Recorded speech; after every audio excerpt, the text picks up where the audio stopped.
सत्य समाचार, तटस्थ समाचार, समाज बदल्ने हाम्रो अभियान। नमस्कार, यो हो टाइम समाचार। म वीरेन्द्र मन। सुरु गरौँ लोसपा पनि प्रदेश सरकारमा सहभागी भएको सम्बन्धी प्रसङ्गबाट। एउटा मन्त्रालय लिएर लोकतान्त्रिक समाजवादी पार्टी मध्य प्रदेश सरकारमा सहभागी भएको छ। मुख्यमन्त्री सरोज कुमार यादवले लोसपाका सांसद रमेश प्रसाद कुर्मीलाई वन तथा वातावरण मन्त्री नियुक्त गर्नुभएको हो। लोसपा संसदीय दलका नेता अभिराम शर्माले तत्काल एक मन्त्रालय सहित आफूहरू सरकारमा सहभागी भएको जानकारी दिनुभयो। कुर्मी पर्साको निर्वाचन क्षेत्र नम्बर 2 खबाट निर्वाचित छन्। जनकपुर धाममा भने धनुषा महोत्तरी लेनदेन सङ्घर्ष समितिले त्यसको विरोधमा प्रदर्शन गरेको छ। समितिले विभिन्न 6 सूत्रीय मागसहित प्रदर्शन गरेका हुन्। उनीहरूले मिटर ब्याजको नाममा भइरहेको लेनदेन आतंक बन्द गर्नुपर्ने, स्थानीय निकायमा जाँचबुझ गरी मात्र प्रमाणको दर्ता गर्ने प्रावधान हुनुपर्ने, लेनदेन सम्बन्धी उजुरी बिना प्रमाण दर्ता नगर्नुपर्ने, जिल्ला प्रशासन कार्यालय धनुषा तथा मिटर ब्याज जाँचबुझ आयोगमा दर्ता भएका निवेदनहरू हाल जारी भएको मुलकी देवानी संहिता 2074 को 36 को 3 ख बमोजिम जाँचबुझ तथा छलफलका लागि स्थानीय सरकारलाई जिम्मा लगाउनुपर्ने, आफूहरूले लगाएको लगानीहरू कानुनी बमोजिम साभा र ब्याज सहित उपलब्ध हुनुपर्ने, लेनदेनको व्यवहारलाई मर्यादित र सहज बनाउनुपर्ने माग गरेका छन्। जनताले घर व्यवहार चलाउनका लागि इष्टमित्र घर छिमेकबाट नेपालको प्रचलित कानुन बमोजिम कपाली तमसुक बनाई लेनदेन गर्न तथा जनजीविका चलाउँदै आएको अवस्थामा केही गलत सोच भएका व्यक्तिले आफूहरूको ऋण तिर्न नपरोस् भन्ने मनसायले मिटर ब्याजीको नामाकरण गरी सबैलाई एक किसिमबाट व्यवहारमा तुलना गरेको प्रति दुःख व्यक्त गर्नुभयो। यी मागहरू सहित उनीहरूले धनुषाका प्रमुख जिल्ला अधिकारी काशीराज दाहाल समक्ष ज्ञापन पत्र समेत बुझाएका छन्। रौतहटमा गोली हानी एकजनाको हत्या गरिएको छ। जिल्लाको देवाही गोनाही नगरपालिका एक करुनियाका 70 वर्षीय एक वृद्धको गोली हानेर हत्या गरिएको अवस्थामा सब फेला परेको हो। अपरिचित समूहले गोली हानेर 70 वर्षीय शेख तैयबको हत्या गरिएको अवस्थामा बिहिबार बिहान सब फेला परेको हो। हत्या गरिएको पारिवारिक स्रोतका अनुसार बुधबार राति 12 बजेसम्म घरमै रहेको तैयबको सब घरभन्दा 1 किलोमिटर टाढा भेटिँदा शङ्का उब्जिएको छ। टाउकोमा गोली हानेर हत्या भए पनि प्रहरीले अहिलेसम्म केही पनि पुष्टि गरेको छैन। अनुसन्धान भइरहेको प्रहरीले जनाएको छ।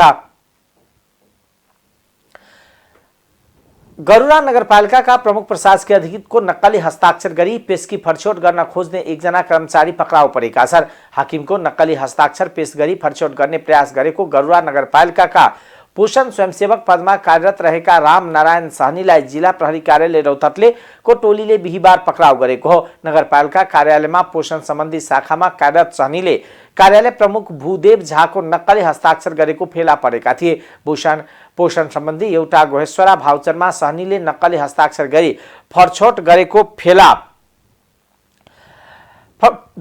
परेको गरुडा नगरपालिकाका प्रमुख कन्थन मणि प्रसाद जयसवालले बताउनुभयो। 5 लाख रुपियाँको गौशाहरा भाउचरमा सहनीले कार्यालय प्रमुख झाको नक्कली हस्ताक्षर गरी फरछोट गरेको फेला परेपछि कार्यालय प्रमुख झाले प्रहरीलाई खबर गरेका थिए। सहनीलाई प्रहरीले पक्राउ गरी आवश्यक अनुसन्धान भइरहेको प्रहरीले जनाएको छ। यसअघि पनि सहनीले कृत्य गरेको हुन सक्ने र कृत्यमा अन्य कर्मचारीको पनि संलग्नता हुन सक्ने सम्भावना रहेको प्रहरीले जनाएको छ। पक्राउ परेका सहनीलाई इलाका प्रहरी कार्यालय गरुडामा राखेर अनुसन्धान अगाडि बढाइएको जिल्ला प्रहरी कार्यालय रौतहटले जनाएको छ।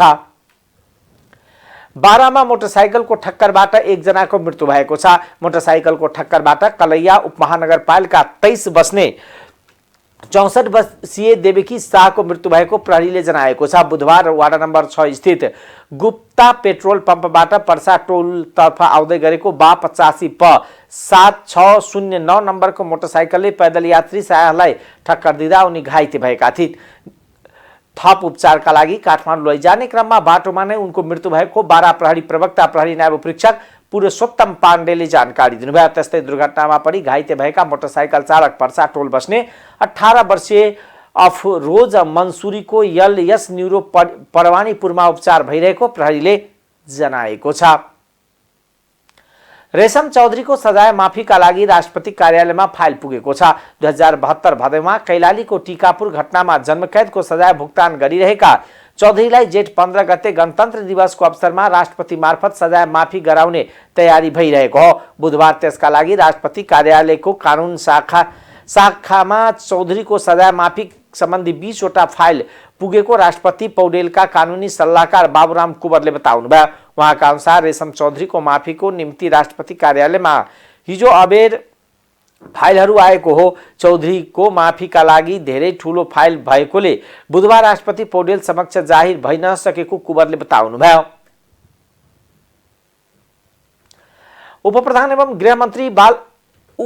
एवं गृहमन्त्री नारायण काजी श्रेष्ठले नक्कली भुटानी शरणार्थी प्रकरणमा सञ्चार माध्यममा नाम आएकाहरूको थप अनुसन्धान भइरहेको बताउनु भएको छ।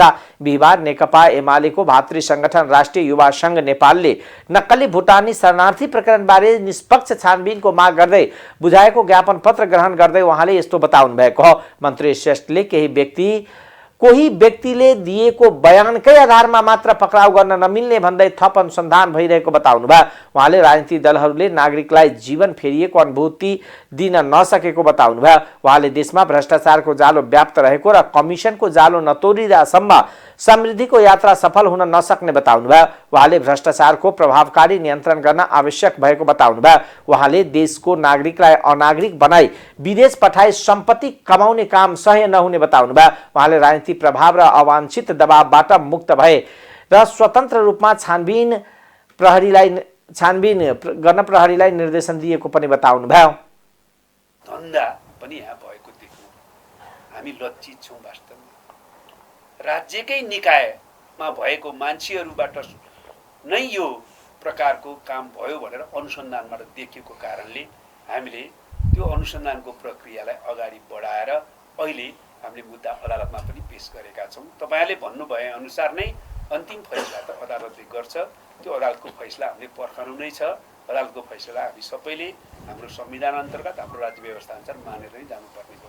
तर मूल स्पिरिट तपाईँ हाम्रो के हो भने सरकारले एउटा ढङ्गले काम गरिरहेको छ, तपाईँहरूले चाहिँ अझ भुलचुक नहोस् है, अझ राम्ररी अगाडि बढाउनुहोस् है भन्ने बल प्रदान गरेको भन्ने मैले बुझ्छु, ऊर्जा प्रदान गरेको भनेर बुझ्छु मैले यसलाई। त्यसकारणले यस प्रक्रियालाई हामीले यसलाई पनि अहिले अनुसन्धानमा जति आयो त्यसको आधारमा चाहिँ हामीले अगाडि बढाएका छौँ। त्यसमा एउटा कुरा चाहिँ म तपाईँलाई विश्वास दिलाउन चाहन्छु, कुनै षड्यन्त्र भएको छैन। मैले सुरुदेखि नै नेपाल प्रहरीलाई स्ट्यान्ड बाई डाइरेक्टिभ दिएको थिएँ। त्यो के हो भने कुनै प्रकारको दबाब, त्यो राजनीतिक दबाब होस् वा अरू कुनै प्रभाव होस्, अवांछित प्रभावबाट मुक्त राखेर अगाडि बढ्ने र आर्थिक वा अरू प्रकारको चलखेल हुने गरेको भनेर जो सुनिन्छ त्यसबाट मुक्त रहने, यसबाट मुक्त रहेर स्वतन्त्र र निष्पक्ष ढङ्गले छानबिनको प्रक्रिया, अनुसन्धानको प्रक्रिया अगाडि बढाउने र त्यसलाई निष्कर्षमा पुर्याउने र त्यसको मूल मान्यता जो तपाईँहरूले पनि भन्नुभयो कि कोही निर्दोष फस्नु हुँदैन। आशंकाको आधारमा वा कुनै पनि प्रकारको हाम्रो मनोगत पूर्वाग्रहका आधारमा कोही निर्दोष फस्ने वा कसैको सार्वजनिक जीवनमाथि प्रतिष्ठामाथि आँच पुर्याउने काम गर्न पाइँदैन। को शिकार मुद्दा चलाउन मिल्दैन कि भन्ने र अरू प्रमाणहरूको खोजी पनि गर्ने अनुसन्धानको प्रक्रिया कसैलाई के लागेको छ भने मान्छे त आउनुपर्ने अन्तै छ, ल्याउँदै ल्याएन भन्ने पनि लागेको छ। कसैले त्यो दुईटै कुरा हेर्दा के बुझ्नु भने राज्य विरुद्धको अपराध पनि हो र त्यसपछि यहाँ कतिपय कृत्य काम पनि भएका छन्, कृत्य पनि हो र सार्थत्वमा यी सबै जोडिसकेपछि तपाईँले भनेको कुरा त पनि यसलाई चाहिँ सङ्केत गर्दछ। तर मूलभूत रूपमा चाहिँ यो ठगी, सङ्गठित अपराध, राज्य विरुद्धको अपराध हो र अहिले मुद्दा जाँदाखेरि कृत्यको पनि सहित यो गर्छ। गृहमन्त्री श्रेष्ठले नक्कली शरणार्थी बनाई देशका नागरिकलाई बेच्ने कार्य सह्य नहुने बताउनुभयो। संचार तथा सूचना प्रविधि मन्त्री रेखा शर्माले गणतन्त्रको विकल्प पश्चिम गमन हुन नसक्ने बताउनुभयो। बिहिबार राष्ट्रिय समाचार समिति गणतन्त्र दिवसको अवसरमा आयोजना गरेको हाम्रो संस्कृति हाम्रो सम्पदा नामक तस्बिर प्रदर्शनीमा बोल्दै मन्त्री शर्माले गणतन्त्र र लोकतन्त्रको विकल्प पश्चिम गमन हुन नसक्ने बताउनुभयो। उहाँले लोकतन्त्र र गणतन्त्र नहुँदा मानिसलाई बोल्न स्वतन्त्रता समेत नभएको उल्लेख गर्दै उहाँले गणतन्त्रको विकल्पमा पुनः पछाडि फर्किन नसक्ने प्रश्न पार्नुभयो। उहाँले विभिन्न भ्रष्टाचारको विषयहरू उठाएर गणतान्त्रिक व्यवस्थामाथि नै प्रश्न उठ्ने गरेको भन्दै ती समस्याहरूको समाधान पनि गणतन्त्रभित्रै सम्भव भएको बताउनुभयो। उहाँले सरकार सञ्चालनमा भएका त्रुटिहरूलाई व्यवस्थासँग जोडेर हेर्न नमिल्ने बताउनुभयो। उहाँले गणतन्त्रले दलित, महिला लगायतका उत्पीडित समुदायलाई राजनीति शीर्ष तहमा लागेको भन्दै व्यक्तिहरूले गरेको गल्तीलाई प्रणालीसँग जोड्न नमिल्ने बताउनुभयो। भन्ने कोसिस पनि चारैतिरबाट भइरहेका छन् र यस्तो सन्दर्भमा हामी सञ्चार मन्त्रालय बसेर त्यसपछि भन्दा पछि फेरि हाम्रो यो गणतन्त्र दिवस मूल आयोजक समारोह समिति बसेर हामी विभिन्न ढङ्गले विभिन्न कोणबाट छलफल गरिरहेकै छौँ र यसमा मलाई के लाग्छ भने हामीले समीक्षा गर्न जरुरी छ र त्यो समीक्षा भनेको के हो भन्नुहुन्छ भने मलाई लाग्ने चाहिँ अब हाम्रा सबैका आफ्ना कोण हुन सक्छन्, आफ्ना यसमा एउटा आइडियाहरू विचारहरू पनि आउन सक्छन्, अझ क्रिएटिभ पनि हामी हुन सकिन्छ र मलाई के लाग्छ भन्नुहुन्छ भने हामीले अहिले गहिरो गम्भीर समीक्षा गर्न जरुरी छ। गणतन्त्र प्राप्तिका निम्ति नागरिकका सपना, नागरिकका अपेक्षा र यो गणतन्त्रमा आइसकेपछि सरकार सञ्चालन गर्ने बेलामा शासकहरूले निर्वाह गरेको भूमिका एकातिर छ भने अर्कोतिर त्यही भूमिकामा भएका कमी कमजोरी लिएर फेरि यहाँमाथि प्रहार गर्ने कुरा अर्कोतिर छ। यो दुई तीनटा कुरालाई हामीले कसरी व्यवस्थित गर्ने हो भन्ने कुरा पनि ध्यान दिन जरुरी छ र हामी स्पष्ट के हुनुपर्छ भन्ने मलाई लाग्छ भने सरकार सञ्चालनमा भएका दोष, त्रुटि, कमजोरी तिनी समयक्रममा एक्सपोज हुन्छन्, समयक्रममा कानुनी दायरामा आउँछन्। त्यो कुरा भने व्यक्तिको समस्याको कुरा हो। गणतन्त्रले एउटा दलितलाई माथि ल्यायो, एउटा दलितको व्यक्तिलाई माथि ल्यायो, तर त्यो दलित पात्र बिग्रन्छ भने त्यो उसको कुरा हो, त्यो दोष गणतन्त्रको होइन। गणतन्त्रले एउटा महिलालाई राष्ट्रपतिसम्म पुर्यायो, सभामुख बनायो, न्यायालय प्रमुख बनायो, त्यहाँभन्दा धेरै माथि ल्यायो, तर त्यो एकजना महिला कोही बिग्रिन्छ भने त्यो सम्बन्धित व्यक्तिको कुरा हो। महिलालाई माथि ल्याउनु गणतन्त्रको दोष होइन। त्यसै गरेर हामीलाई यो मनोविज्ञान दिने होइन, उत्पीडित समुदाय मेन स्ट्रिममा, राजनीतिको मेन स्ट्रिममा आउने, मार्जिनलाइज ग्रुपहरू माथि आउने जति पनि भइरहेका छन्, हिजो तपाईँ हामीले सोच्नै नसक्ने कुराहरू, हामीले भन्नै नसक्ने कुराहरू, कल्पनै गर्न नसक्ने कुराहरू आज सम्भव भएको छन्। त्यसकारण ती सबै सम्भव भएका कुराहरू ती गणतन्त्रका उपलब्धि हुन्, गणतन्त्रको दोष होइन।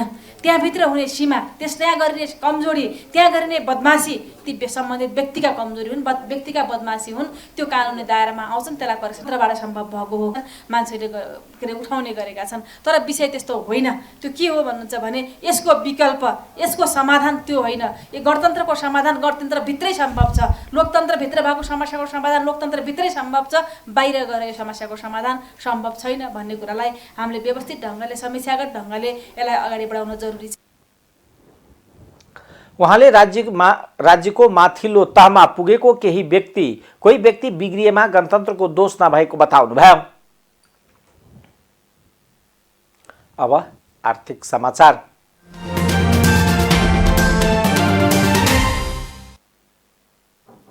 दोलखाको बिगु गाउँपालिकामा निर्माण हुने 99.8 मेगावाटको तामाकोसी 5औं जलविद्युत आयोजनाको लगानी जुटेको छ। निर्माण अवधिको ब्याज सहितको 21 अर्ब 14 करोड रुपियाँ अनुमानित लागत रहेको आयोजनामा कर्मचारी सञ्चय कोषले 13 अर्ब 74 करोड ऋण लगानी गर्नेछ।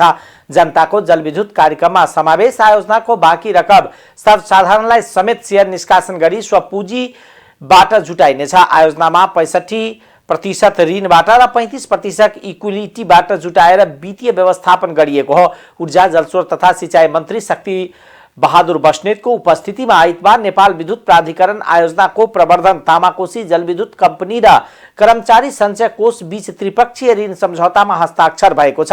खपत बढाउन र देशभित्र खपत गरी बाँकी भएका बिजुली निर्यातका लागि बजार सुनिश्चितका लागि प्रयासहरू भइरहेको उल्लेख गर्नुभयो। आयोजना तोकिएकै समयमा र लागतमा सम्पन्न गरी विकास निर्माणमा ढिलो हुँदा उठ्ने प्रश्नको जवाब दिनुपर्ने उहाँको भनाइ छ। प्राधिकरणका कार्यकारी निर्देशक घिसिङले नेपालमा उत्पादन भएका बिजुली यही खपत गरी बढी भएका निर्यात गर्न बजार सुनिश्चित हुँदै गएको बताउनुभयो। भारत, बङ्गलादेश, नेपालमा उत्पादित बिजुली किन्नका लागि आतुर रहेको बताउँदै घिसिङले ती देशमा बिजुली बिक्री गर्दा वर्षायाममा बिजुलीको राम्रो दर पाउने अवस्था बन्दै गएको उल्लेख गर्नुभयो। प्रशासक धितालले जलविद्युत क्षेत्रमा झन्डै 800 मेगावाटको आयोजनामा 40 अर्ब रुपियाँ भन्दा बढीको कोषले लगानी गरेको जानकारी दिनुभयो। उहाँले निर्धारित समय र लागतमा निर्माण सम्पन्न गरी आयोजनालाई नमुना बनाउनु पर्नेमा जोड दिनुभयो।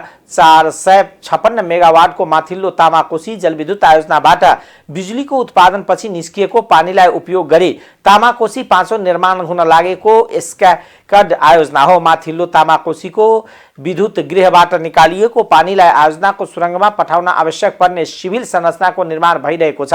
हाइड्रो मेकानिकल काम बाँकी भइरहेको छ। आयोजनाले 8 किलोमिटर सुरङ्ग, विद्युत गृह, झन्डै 2 किलोमिटर 220 केबी प्रसारण लाइन लगायतका मुख्य संरचना निर्माण गर्नुपर्ने छ। आयोजना निर्माणका लागि निर्माण व्यवसायी छनौट गर्न टेन्डर प्रक्रिया भइरहेको विस्तृत डिजाइन र वातावरणीय प्रभाव मूल्याङ्कन स्वीकृत भइसकेको छ। आयोजना निर्माणमा आवश्यक पर्ने झन्डै 133 रोपनी निजी जग्गा अधिग्रहण गरिसकिएको छ। आयोजनाबाट वर्षेनी 49 करोड 51 लाख युनिट बिजुली उत्पादन हुनेछ। माथिल्लो तामाकोसीमा रोल वालिङ खोला मिसिएपछि आयोजनाबाट उत्पादन हुने बिजुली बढेर 54 करोड 35 लाख युनिट पुग्नेछ। आयोजनाबाट उत्पादित बिजुली खरिद बिक्रीका लागि प्राधिकरण र कम्पनी बीच सम्झौता भइसकेको छ। अब अन्तर्राष्ट्रिय समाचार।